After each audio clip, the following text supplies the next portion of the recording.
هلا بنات، شلونكم؟ شخباركم؟ صحة وسلامة وراحة بال للجميع، آمين رب العالمين.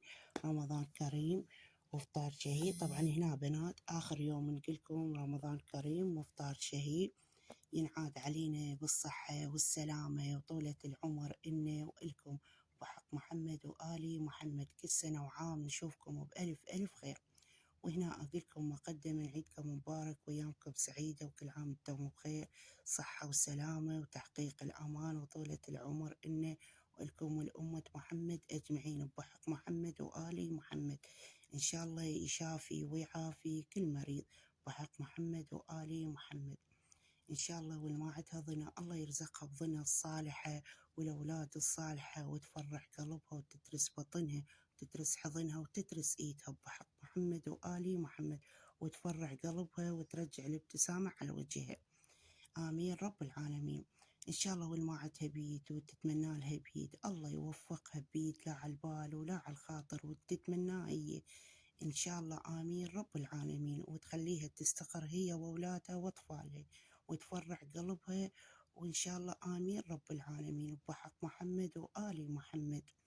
إن شاء الله والنجاح والتوفق طلابنا من الأول ابتدائي للتخرج، ونشوفهم بعالي رتب بحق محمد وآل محمد. وأتمنى لكم بألف ألف خير والتوفيق لكم للجميع، آمين رب العالمين وبحق محمد وآل محمد. هنا نكمل الفيديو وياكم إن شاء الله. تعالوا شوفوا الكارثة صارت عندي بالثلاجة بنات. طبعا أنا إيدي بالثلاجة ما أخليها وسخة، تعرفون عندي طبعا أنا 2 ثلاجات وإيدي بيهم ما أخليهم وسخات على طول رمضان حتى الأيام العادية. هنا بنات راح أكمل الفيديو وياكم من الصبح على المال السحور، إن شاء الله يعجبكم وتستفادون من عنده، آمين رب العالمين. قبل لا نكمل الفيديو خلونا اللايك والاشتراك، واللي ما مشترك بالقناة يشترك بالقناة حتى كل شيء اللي أنزله يوصل لكم الأول بأوليته وتستفادون من عنده وتتونسون عليه. هنا بنات بعد ما كملت الفطور، طبعا هاي ثاني يوم كملت الفطور وفطرنا بخير وسلامة، وغسلت الماعين ونظفت المطبخ وأخذت مسح على الكاونتر وعلى الثلاليج. هنا بنات سويت دخلت بعد تعبت دخلت للحمام أغسل. هنا بنات تعرفون اللي يزود عندنا أكل بالفطور نسطره بالثلاجة، النوم البصرة اللبن الكاستر هاي السوالف نخليه بالثلاجة. طبعا واني بالحمام اجى ابني يريد نومه بصرة، ابني الصغير يريد نومه بصرة، جاب قلاص ويريد نومه بصرة من الثلاجة، جاي ياخذ نومه بصرة ويبديلكم القلاص مال نوم البصرة بالثلاجة. طبعا هنا صار بي عين على الثلاجة بنات، تقولون دبس، تقولون كيتل مال شاي وذاب بينا بالثلاجة، وانا استوني ماسحتها ومنظفتها، فقلت بيها وعليها خلنا انظفها زين. وانا موصية ابو مصطفى بالليل قلت له اذا باكر تجي بخير والسلامة جيب لنا وياك مسواق، محتاجة مسواق هم على العيد، والثلاجة ما بيها مسواق شفتوها فارغ الصوصي كله خلاص ما شاء الله، صلوات على محمد. قلت له جيب لنا وياك مسواق، انا موصي ابو مصطفى على مسواق وابني بدل نومي. طبعا ما نظفتها بساعيتها، تعرفون صارت الساعة 12 بالليل. بعد ما قدرت بنات قلت خليها باكر اصبح عليها بالغسل والجلف. هنا صبحت عليها بنات، سويت خليت مي وشوية زاهي وبالاسفنجة جلفتهن جلف. اول ما بلشت بالمجمدة، شوفوا بنات كملت المجمدة، طبعا هن يعني طبق المجمدة والبراد، احنا نسميه براد، هي الثلاجة ومجمدة طبق زين.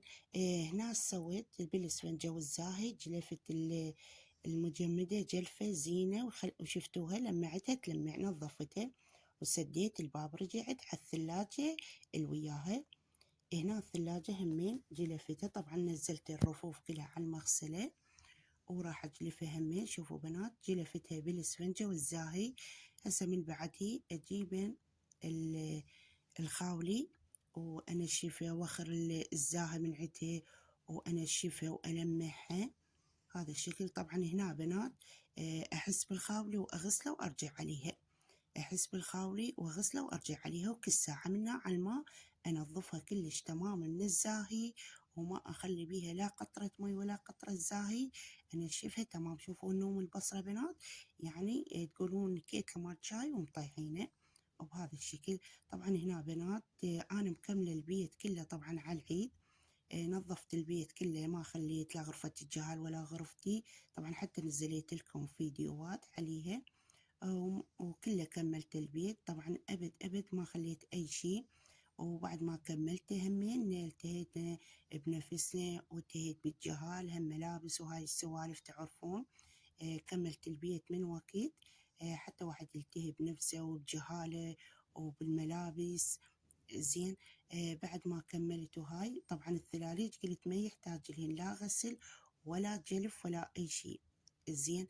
قلت حتى لو يعني أخليها ورا العيد وهيجي بهاي الأيام العادية أغسلها لو أجلفها، فهي ما يحتاج لها أي شي، والله العظيم نظيفة وتلمع لمع.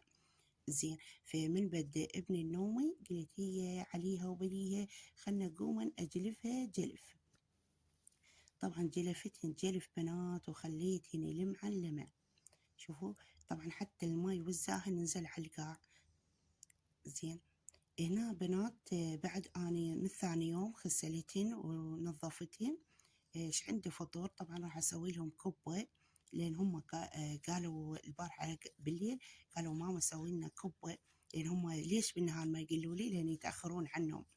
هم نايمين أنا أركب، يبقون نايمين يعني لل4، للمرات لل4:30، مرات ب3، يعني هيك هاي الساعات اللي يقعدون بيها، هاي الساعات اللي يقعدون بيها أنا مركبة ومطفية جدورتي. فهم يقولوا لي شو يشتهون؟ يقولوا لي بالليل أنا أركب لهم. هنا ما دام مهمزين عندي كبة، طبعا مرقة الكبة سهلة يعني طبختها. طبختها وخليتها على الطباخ تفور. بلشت بالثلاليج طبعا، لأن الاثنين بنات ياخذن من وقتي. زين. طبخت المرقة الكبة سويتها، وطبخت الشوربة وخليتني فورا على الطباخ، وأنا أنظف بالثلاجة. وكل ساعة يعني أعوف الثلاجة أخوط الشوربة، تعرفون الشوربة لازم إيدينا بيها. فقلت أنا أشتغل وأركب أحسن، حتى نفس الوقت أنا مخلصة. هذا الشكل. طبعا شوفوا بنات حسيت الثلاجة ولمعتها على حسب الأصول ونشفتها، ما خليت بيها قطرة ماء. رجعت هنا راح أغسل الرفوف مالتها. شوفوا بنات طبعا حتى صايرة الجام، وهذا الإطار الأبيض صاير أسود من كد النوم البصرة. يعني أني هو ذباب الليل، ثاني يوم الصبح غسلته، يعني بس ليلة وحدة بات النومي بالثلاجة. تعرفون الساعة 12 وواحد يعني تعبان وخاوي. بعد ما أقدر يعني إذا أشلب أحسن هنا وهاي وأشلب بالثلاليج يمكن ل3 ل4 بالليل أنا يلا أخلص. تعرفون على هذا الغسل والجلف. هنا بنات شوفوا بعد ما غسلتهن طبعا هنا شو اسوي بنات؟ اغسلهن واتجين اخليني شويه نشفن، حتى لو بالقاع عادي. اني اول وتالي راح اغسل القاع وانشفها وامسحها، لان تعرفون واحد يعني يطيح من غسلت الثلاجة طاح عليها الماي والزاهي.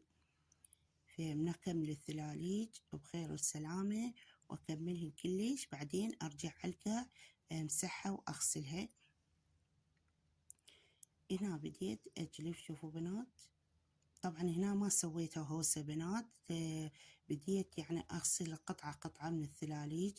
أول ما بلشت بالمجمدة، غسلتها ورتبتها ولمعتها تلمع ونظفتها وسديت الباب.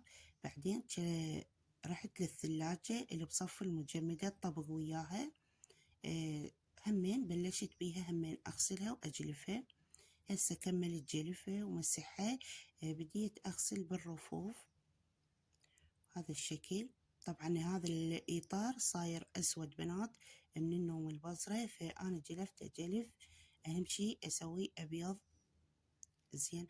هذا النوم البصرة بنات يعني يقلب شكل السلعة من يطيح. شوفوا هذا الشكل.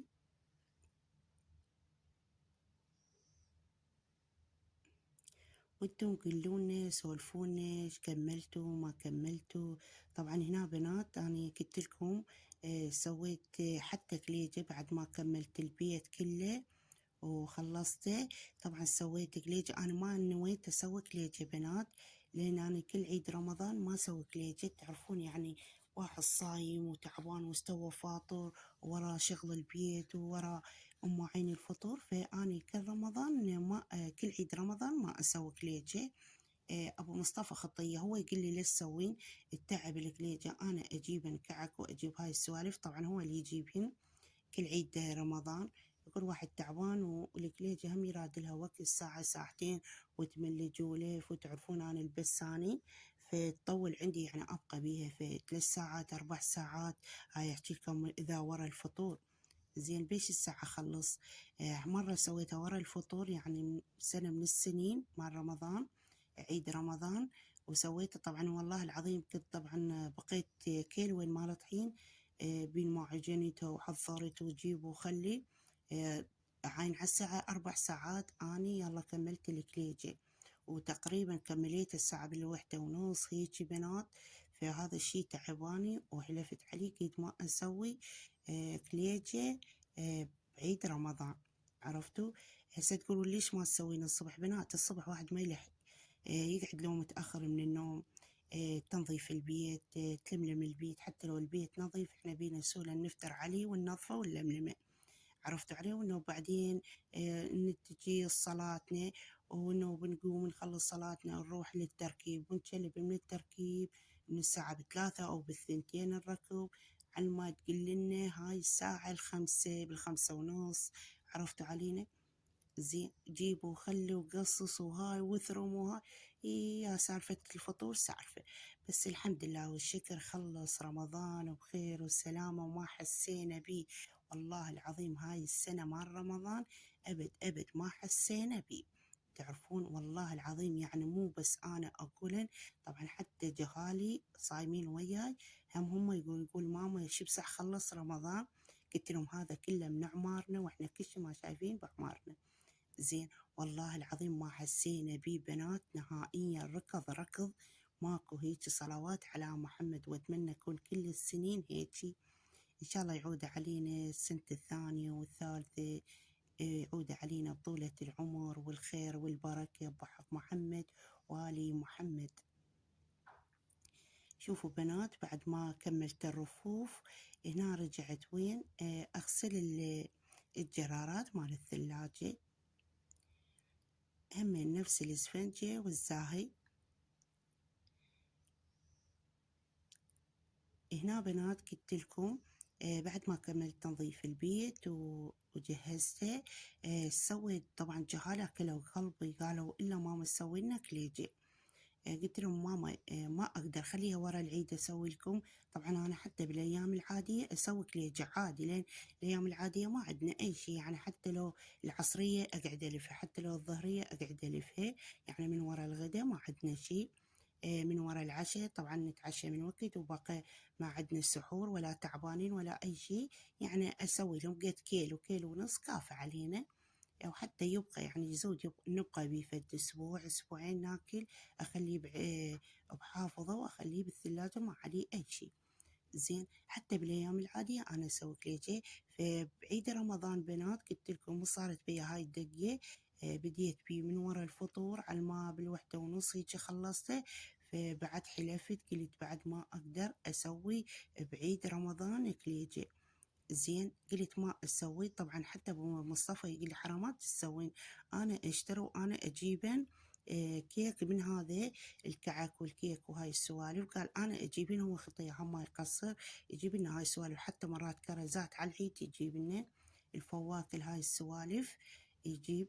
فإحنا بينا سولة إلا نتعب نفسنا يلا. جهالي تشلبوا بنات قالوا ماما إلا نجيب هاي. هنا كملت الثلاجة. شوفوا بنات هنا مخلية الخبز، وهنا عندي لبن كل ما يجيب أبو مصطفى طبعا يزود عندنا أخليه بكياسته وأخليه. هنا عندي العلبة مال الكيك وهاي. شوفوا الثلاجة بنات فارغة. طبعا وصيت أبو مصطفى قلت له تجيب لنا مسواك وياك كل شي ما عندنا، ما شاء الله صلوات على محمد خلص المسواك كله. بعد أني بدل نوم البصرة ومصي أبو مصطفى على مسواك بلشت بالثلاجة، طبعا حتى النظيفة غسلتها. زين. طبعا الثلاجة اللي بصفها هاي شوفوها بنات هم غسلتها، يعني بلشت بيها شوفوا بنات، يعني نظيفة وتلمع لمع، هم غسلتها. ما يصير اغسل وحدة واخلي وحدة، لا ما تصير، هاي ما تمشي عندنا. وبهاي الطريقة نزلت الرفوف وخليت عن مغسلة. هسه راح اجلفها جلفة زينة، وش اسوي وامسحها حتى ابلش بالرفوف مالاتها والجرارات. هذا الشكل طبعا نظيفة بنات بشكل ماكو، قلت لكم ايدي بيها وما اوسخها، يعني كل ما اغسل الماعين اخذ لي مسحة خفيفة على الثلاجات وعلى الكاونتر حتى كل شيء يبقى نظيف ومرتب. كل شيء بمكانه، يعني ما نسويها هوسة. هنا بنات قلت لكم على الكليجة، طبعا اروح ونرجع على الكليجة كل ساعة نقطع السالفة. هنا بنات قالوا إلا تسوينا، سويت كليجة. طبعا سويت الكليجة ما سويت هواي، قلت على مود ما أتأخر بيها وأدوخن، وهي بس شهوت جهالي. وقال أبو مصطفى أنا أجيبن لأن اشتهوا جهالي كليجة. قلت لا خطية خلنا نسوي لهم حتى لو أنا واقفة. وأبو مصطفى هم قال أنا أجيبن كعك وهاي السوالف. أنا سويت بنات ما كثرت، كيلو واحد مال طحين سويت لهم، وخليت فانيلا كريستال والشكر. طبعا انا احب الشكر على الكليجة ما اكثر، يعني اخلي قلاص ونص على الكليجة حسب الكمية ومالت الطحين. وعندي قوطية دهن جنة سويت لهم كليجة طبعا وانا واقفة على الكاونتر، عجنتها ولفيتها واخلي بالفرن. كيلو واحد سهل يعني، وخلصته بسرعة، يعني صار لي يمكن صينيتين الحمد لله والشكر. سويتها وكملتها، طبعا ما صورتها لكم بنات، هسه هم تشوفونها مخليتها لكم بالصورة مال اليوتيوب مال الفيديو هنا. ما صورتها لكم لان انا بيها يعني كيلو وانا واقفة اعجنها وهاي على السريع وما ادري شنو، وتعبانة استوني مخلصة الماعين واستوني منظفة المطبخ، فتعبت كلش بنات. فما صورتها. شوفوا بنات هنا بالثلاجة طلعت المسواك كله الزايد عندي.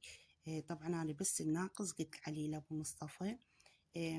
عندي ناقص الفلفل الليمون الطماطة هاي سوالف، والكاتشب والصوص، وعندي ناقصني لحم مثلون وناقصنا لحم شرحة وهاي. فين وصيت ابو مصطفى قلت له سوق لنا فد نوب على العيد.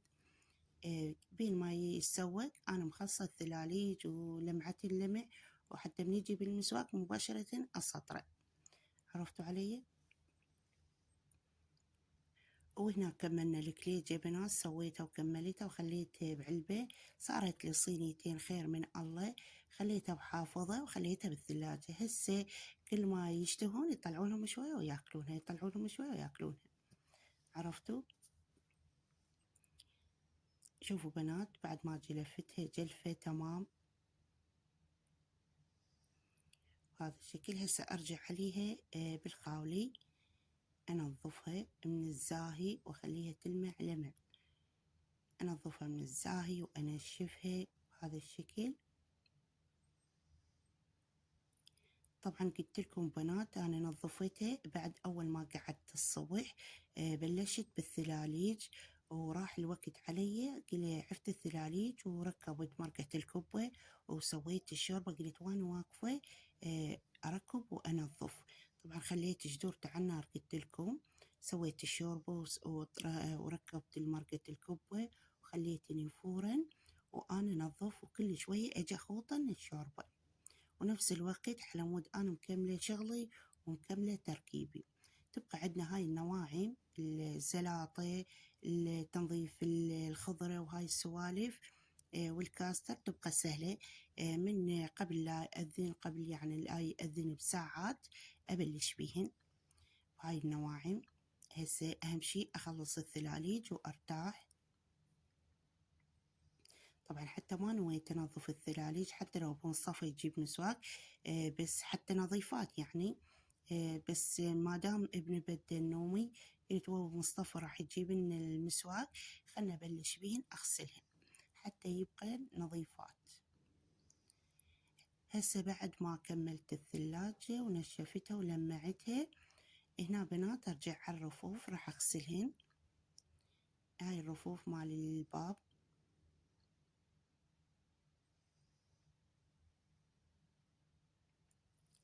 وانتم هم قلونا سولفونا، مو بس احنا نسولف لكم. سويتوا وما سويتوا، نظفتوا وسويتوا كليجة، سولفونا وكتبونا بالتعليقات إيش سويتوا وما سويتوا.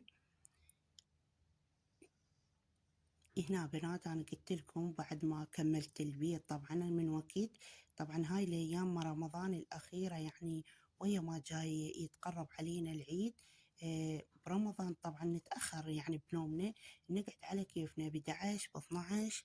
زين مرات نقعد على صلاة الظهر ب12 هيجي. بس من يقرب العيد بنات يعني 9 أيام ب10 أيام ب7 أيام 8 أيام، هاي يعني هاي الأيام للعيد، يعني باقي الأيام هيجي للعيد. 8 أيام هاي السوالف. واحد لازم يقعد من الصبح، ليش؟ لين عنده شغل وتنظيفات وترتيبات، لازم شوي يقعد من الصبح لين هو عنده وقت بس الصبحية. ما عنده وقت للعصر. يعني إذا خلصنا شغلنا الصبح هواي أحسن إلنا، ليش؟ على مود نشلب بالفطور، وإذا شلبنا بالفطور ما نخلصه منا وإحنا والتسعة، إنك نطبخ ونحضر ونجيب وبعدين نصلي ونرجع نفطر، وبعد الفطور نقوم من الفطور شو نسوي؟ نروح نغسل المواعين نرتب المطبخ منا على ما تخلص هاي السالفة كلها الساعة ب9. زين إذا خلصنا الساعة ب9 شو وقت نخلص شغل البيت وإحنا متوجهين على عيد؟ فهذا الشي بنات غلط. لازم واحد يقعد من وقت على أيام العيد. طبعا أنا من شفت العيد يعني بعد 10 أيام بنات سويت، ظليت أقعد من وقت، يعني أقعد مرات ب8، مرات وكانوا دوام عندنا للجهال. طبعا هسه عطوها عطلة الخميس، فسوينا من هو دوام للجهال بعد 10 أيام للعيد ودوام. يعني شو أسوي بيوم الصبح بنات؟ أقعد وياهم أبدل لهم وأكمل وأجهزهم يروحون للمدرسة. فشو أسوي أنا من يروحون؟ أقوم أبلش بنات أول، يعني ما أسوي هوسة، أبلش يعني بغرفة الجهال، بغرفتي، أبلش بالغرفة الجو الأخيرة، أبلش بالاستقبال، يعني هيك قطعة يومية يومية أخلص له غرفة على مود شي على ما يجي العيد أنا مكملة كل شي وكلاشي. عرفتوا علي؟ يبقى كل شي تمام. هنا بعد الحمد لله والشكر كملت وخلصت وعلى حسب الأصول. واشترينا هدوم للجهال هم صورتهن لكم. اشتريت ملابس البنات وجهالي 2. واشتريت الغراض هاي النواعم مال سوالف الجهال. واشتريت هم إلي بنات وحتى صبغ الشعري. وكملت بنات كل شي يعني على حسب الأصول، كل شي ما عندي كل شي كامل. زين ليش بنات كل شي كمل عندي؟ لأن شوية قعدت من وقت، والصبحية قعدة الصبحية كلش حلوة طبعا. لين شنو نخلص شغلنا، قلت لكم ساعات الصبح نخلص شغلنا، بس ساعات العصر بنات ما نلحق، لين ما نلحق لا تنظيفنا لا فطورنا لا نلحق نرتب لا نلحق نسطر لا نلحق، يعني ما نلحق بهاي الساعات. لو نقعد متأخرين يعني نطول ل12 لو للوحدة لو للثنتين، لا لا لا هاي ما نلحق بيها كفيلكم علي، كل شي ما نلحق. زين لازم واحد يقعد من وقت هاي الأيام الأخيرة مال رمضان، يعني متوجهين على العيد لازم. ظليت أقعد الصبح بنات وكمل شغلي وخير، حتى من يرحون الظهر بيوم الظهر جهالي. طبعا بيوم الصبح يعني يسوون واهس بنات، يعني من كان الدوام صبحي يسوولي واهس. ليش؟ يعني شلون واحد يقعدني من النوم وبعد ما أرجع أنام. زين أخلص لشغلي، أرتب الكناتي، أرتب الكاونتر. تعرفون هاي يعني هاي السوالف مال الكاونتر والكناتير بالتسطير بنات ياخذن وقت ويدوخن بنات، ويعني يكون واحد ما عنده شي على مود يظل يسطر على راحته وياخذن وقت. أنا شو أسوي؟ أستغل هذا الوقت. جهاري من يروحون يعني الصبحية للمدرسة أستغل هذا الوقت. ليش؟ على مود أظل أرتب أسطر إيش عندي، أظل أبحوش. يعني أقول لكم غير الصقيد أظل أبحوش، يعني حتى النظيف المسطر والمرتب والنظيف ومرجوع بمكانه شو أسوي بنات؟ أنزله وأسطره من جديد. هاي هيك يعني صارت فينا سهولة. عرفتوا علي؟ يعني أنا بهاي الطريقة بنات، يعني مستغلة الوقت بهذا الشي. حتى بيوم الظهري، يعني بيوم الظهري يعني اليوم الظهر دوامهم، شو أسوي بنات؟ هم أقعد بيش الساعة، أقعد بالتسعة، هم يلا ألم بيتي وأنظف وعلى حسب الأصول. شو أسوي بنات؟ بعد ما عندي أي شي أشوف الساعة بالعشرة ونص، شو أسوي؟ أقعدهم من النوم يغسلون ويبدلون وعلى حسب الأصول. وعندي طبعا بنتي الصغيرة بالمدرسة لازم أمشطها وأرتبها على إيدي، وهم طبعا الكبار هم يلبسون وهاي، فلازم أباوع عليهم، لازم بينسوا بنات، يعني حتى الكبار أباوع عليهم. خاف يعني الدقة مو عدلة، خاف يعني مبهذل قميصهم، خاف مبهذل السدرية مالتهم، هاي أظل أباوع عليهم، أعدل لهم الحجاب مالهم، يعني على حسب الأصول أطلعهم للمدرسة. زين. بعد ما يطلعون للمدرسة أقعدهم بالعشرة ونص وأرتب لهم وأنظف لهم، واللي يريد يسبح يطب يسبح، واللي بس يغسل يغسل ويبدل. أنا شو أسوي بنات؟ طبعا هم كانوا صايمين وياي، بس بالأيام العادية لا، أسوي لهم ريوق وأقعدهم من النوم، يعني أخلي الشاي على النار، أسوي لهم ريوق، أقعدهم، أقول لهم يلا غسلوا وجوهكم وتعالوا تريقوا على مود شنو تقومون تغسلون وتبدلون. زين. بعد ما يتريقون بنات، شوفوا بنات هنا الثلاجة فشي طلعتها، شوفوا بنات خليتها تلمع لمع كل شي، غسلته وجلفته ونشفته ولمعته ورجعته بمكانه، الرفوف كلها والجرارات بهذا الشكل. طبعا حتى الحافظة مال البراد هم غسلتها، وهذا شكل الثلاجة النهائي صار يجنن. هسه شو اسوي؟ اعزل شنو؟ المسواق. هنا راح اغسل العلب مال المخضر، شفتوا وانا المخضر مخليته بالصينية. هنا نرجع لسالفتنا بنات، طبعا كل ساعة نقطع السالفة. هنا بنات حلوة السوالف وياكم، لا تحجون عليه تقولون ام مصطفى سوالفك، لا احنا نحب هيك السوالف بنات. شو اسوي بنات؟ بعد ما يتريقون وهاي، واحد يريد يسبح وواحد بس يريد يغسل، يبدلون ويروحون للمدرسة بخير والسلامة. أنا شو أسوي؟ بعد هم أنا بنقعد الصبح شو أسوي؟ أركب إيش عندي أركبه، إيش عندي أركبه، بنقعد بالتسعة وهم الظهر، إيش عندي أركب. زين. أخليه على النار، أسوي لهم ريوق ويتريقون، وبعدين يقومون يغسلون ويبدلون ويروحون للمدرسة. طبعا أنا طابخة ومخلصة شغلي نفس الوقت، ومبدلة جهالي ورايحين للمدرسة نفس الوقت، يعني الساعة 12 أنا ما عندي شي. هاي طبعا أحكي لكم عن الأيام العادية. زين. الحمد لله والشكر خلصنا المدارس وخلصنا رمضان بخير وسلامة، الحمد لله والشكر، والله الألف ألف الحمد لله والشكر طبعا على كل حال. خلصنا رمضان ما حسينا بيه نهائيا، والله العظيم صدق كانت مدارس، وأول ما بدأ رمضان كلها تونون، كلها حتى بالتيك توك، وحتى يعني يحجون يكون يعطونها عطلة وهاي، والله طبعا ما حسينا بيه والله العظيم. صدق المدارس ويعني وما ننام، والطلاب خطية هم ما ينامون، طبعا يروحون جهالي ويجون مايعين طايحين، والله العظيم طايحين من المو صايمين طبعا، والجوع والعطش والحر، وما شاء الله صلوات على محمد لاكو جوع ولاكو عطش.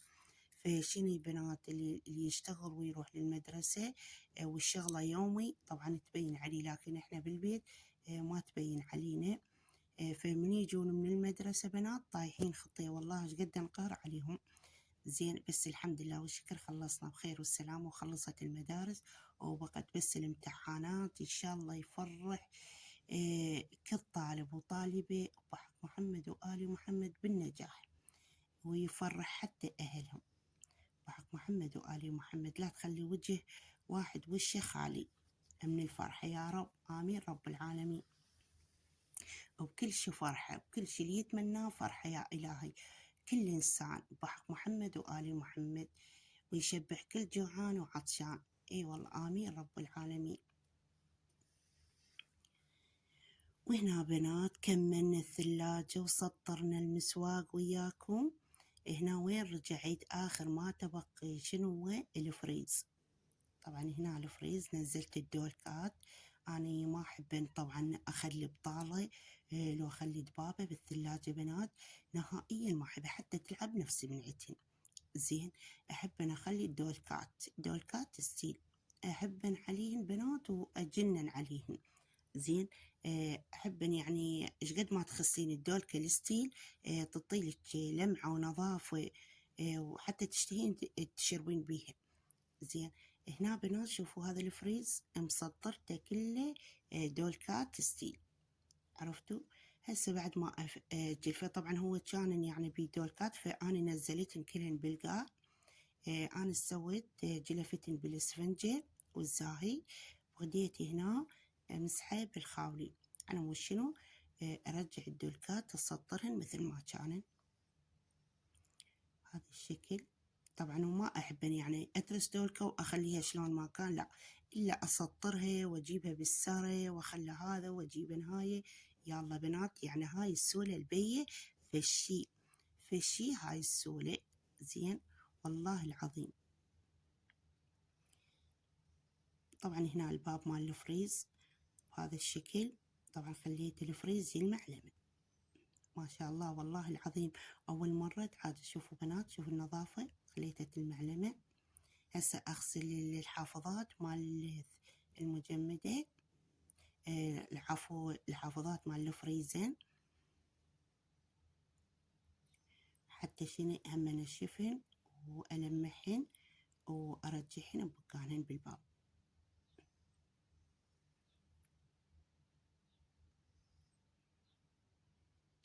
وبعد ما كملت الفريز ورجعت الغراض كلها بيه والدولكات، ورجعت الرفوف وخليت كل شي يلمع لمع. شوفوا بنات، هاي طبعا أول ثلاجة نظفتها، هاي قلت لكم الثلاجة والمجمدة طبق بهذا الشكل. ما شاء الله، صلوات على محمد. شوفوا النظافة بنات. طبعا والله العظيم هنا الدولكات شوفوا بنات أسطرهن، وبعد يعني حتى الفلتر خلص، عندي دولكات ينترس الفلتر على مود أترسل. وهنا خليت المخضر الطرش بهاي العلب والروبة، وعندي هنا كاستر من البارحة زايد، وهذا هنا البصل وهاي المواد. طبعا هنا الفيديو بنات مو مال اليوم، مال الخميس، أخاف أنزل لكم الجمعة. طبعا هذا الخميس، فالخميس ما لحقت عليه لأن بعد تعرفون السحور وهاي، فصار دنيا الليل وهاي، فما نزلت لكم، قلت أنزل لكم الجمعة. طبعا هنا نسيت اليوم الجمعة بنات، جمعة مباركة عليكم وعلى أمة محمد إن شاء الله، آمين رب العالمين. هنا شوفوا بنات، قلت لكم أوكي، صارت اللمعة فالشي والنظافة راحة نفسية والله العظيم. وهنا بعد ما كملنا وين نرجع الفطورنا. شوفوا بنات، هنا سويت مرقة كبة والشوربة والكاستر والزلاطة والطرشي والبرتقال والخضرة والنوم البصرة واللبن والتمر، وتمنيت هاي السفرة قدامكم. سهمكم ألف ألف عافية، تمنيته قدامكم. وهنا بنات بجينا وين للسحور. هسه تقولون شو مصطفى خلصت السحور رجعتوا خلصتوا الفطور رجعتوا على السحور؟ لا بنات، لين آخر السحور إن إلكم حبيت أشارك هاي اللقطات وياكم، إن شاء الله تستفادون من عند هذا الفيديو وتونستوا عليه وأخذتوا معلومة. شوفوا بناتي، هنا في سحورنا شنو؟ بوتيتو وبيض وباقلة وبيض الوحدة والطماطة الوحدة وصمون عراقي والشاي عراقي، وتمنيت هاي الصينية قدامكم. وهذا آخر سحور إنه إلكم، إن شاء الله يجيبكم الفيديو.